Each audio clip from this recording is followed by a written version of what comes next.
लेकिन सोचिए वो स्वर कोकिला आज बीमार हैं और उन्हें दिल्ली रेफर कर दिया गया था बिहार में, पहले उनका ट्रीटमेंट चला।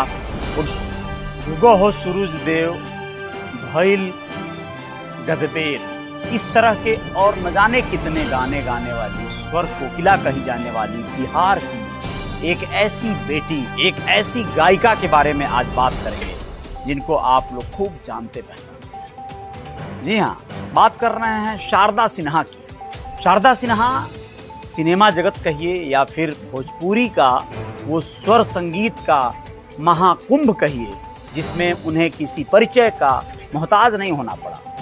उन्होंने अपने भाई के शादी में एक गीत क्या गाया, वहीं से उनकी एक गीत गानों की जर्नी शुरू हो गई।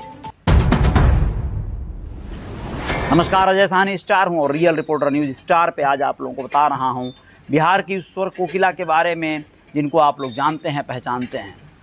शारदा सिन्हा कौन नहीं जानता, 72 साल की हो गई हैं, लेकिन इस समय दुर्भाग्यवश उनकी तबीयत ठीक नहीं चल रही है।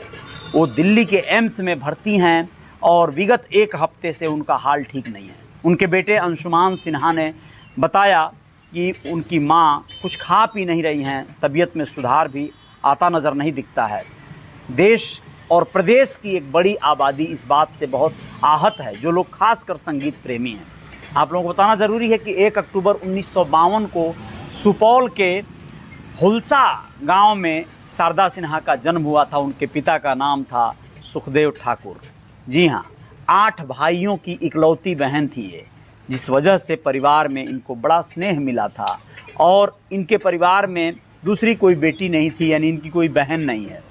आप लोग सोचिए, ऐसे परिवार में पल बढ़कर शारदा सिन्हा शिक्षा दीक्षा लेती हैं। उनके पिता चूँकि शिक्षा विभाग में अधिकारी हुआ करते थे, तो पिता ने बेटी के गायकी के क्षेत्र में इस तरह का रुझान देखा तो घर पे ही प्रशिक्षण देने के लिए एक शिक्षक रख दिया, यानी संगीत का शिक्षक, जो उनको ट्रेनिंग देते थे, सिखाते थे। संगीत की विद्या सीखा इन्होंने, आगे बढ़ा मामला, सब कुछ ठीक ठाक चलता रहा। तो आपको बता दें कि बेगूसराय के रहने वाले दियारा क्षेत्र के सिहमा निवासी ब्रजकिशोर सिन्हा से इनकी शादी हो गई थी और इस शादी के बाद उनके ससुराल में एक तरह से गायकी को थोड़ा सा उतना श्रेय नहीं दिया गया। इन्हें रोकने का प्रयास किया गया लोक लिहाज लाज का वास्ता देकर, लेकिन इसके बावजूद भी शारदा सिन्हा का सफ़र नहीं रुका, क्योंकि उनके पिता और उनके पति दोनों उनको सपोर्ट करते थे इस मामले में। आप लोगों को बताना ज़रूरी है कि अंशुमान उनके बेटे हैं और वंदना सिन्हा उनकी बेटी। लेकिन शारदा सिन्हा का ये जीवन, पारिवारिक जीवन और ये व्यावसायिक जीवन बड़ा रोचक रहा। छठ पर्व पर कोई गीत गाना पहले नहीं आता था दोस्तों।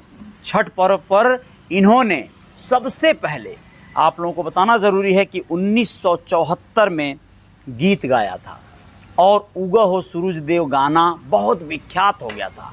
छठ की महिमा निराली हो गई थी, छठ का पर्व आ रहा है।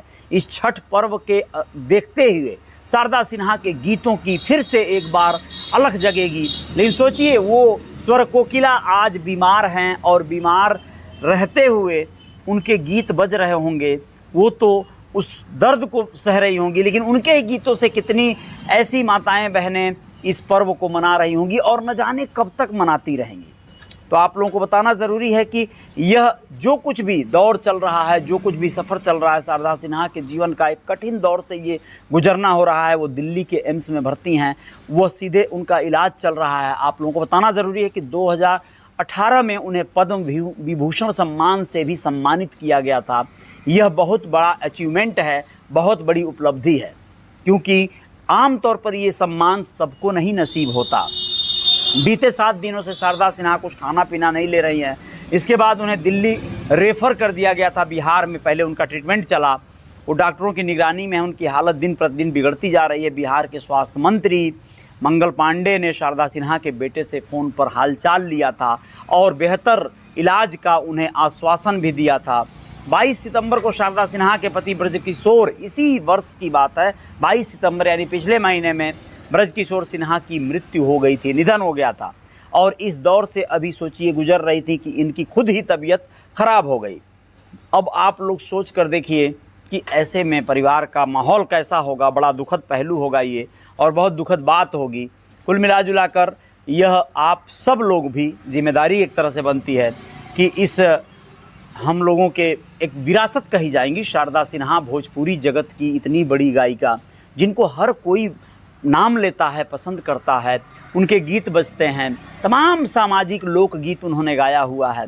कई एक फिल्मों में उन्होंने गीत गाए थे। आप लोगों को जानकारी होगी कि उनके गीत जो है मैंने प्यार किया फिल्म में भी रिकॉर्ड हुआ था। और तो और आप लोगों को बता दें कि वह अपने भाई के शादी में दुआर छेकाई का गीत गाई थी अपने भाभी के कहने पर कि बिना गाना गाए दुआर छेकाई नहीं मिलेगा, तो उन्होंने गीत गाया था और वह गीत बड़ा लोगों को पसंद आ गया था, जिसका बोल था द्वार के छेकाई नेग पहले चुकइयो हे दुलरुआ भैया तब जइहो कोहबर अपने। तो ये गीत बहुत चला था और बहुत ज़्यादा मतलब पसंद किया गया था। आप लोगों को ये जानकारी दे दें कि शारदा सिन्हा तमाम लोकगीत भोजपुरी के तो गाती ही रहीं, लेकिन साथ ही साथ उनके गीतों को फिल्मों में भी रिकॉर्ड किया गया और ये बहुत बड़ी उपलब्धि है। वह यहाँ तक कि समस्तीपुर वीमेंस कॉलेज में प्रोफेसर के पद पर भी तैनात रहीं, यानी शिक्षिका के रूप में रहीं। वो पढ़ी लिखी थी, काफ़ी हद तक जो है वो एक अच्छे बैकग्राउंड से भी थी, अच्छे पारिवारिक माहौल से थी वो। तो कुल मिला जुला कर उन्होंने बहुत शानदार एक तरह से अपनी यह उपलब्धि है उनकी और उनके जीवन की। और आप लोगों को ये बताना ज़रूरी है कि ये बहुत इस समय दुखद घड़ी है उस परिवार के लिए, यह बहुत दुखद पहलू है। लेकिन मैथिली हो गई चाहे भोजपुरी हो गई या हिंदी गानों को इन्होंने जो आवाज़ दिया है वह किसी परिचय की मोहताज वो घड़ी नहीं है, ये सब लोग जानते हैं।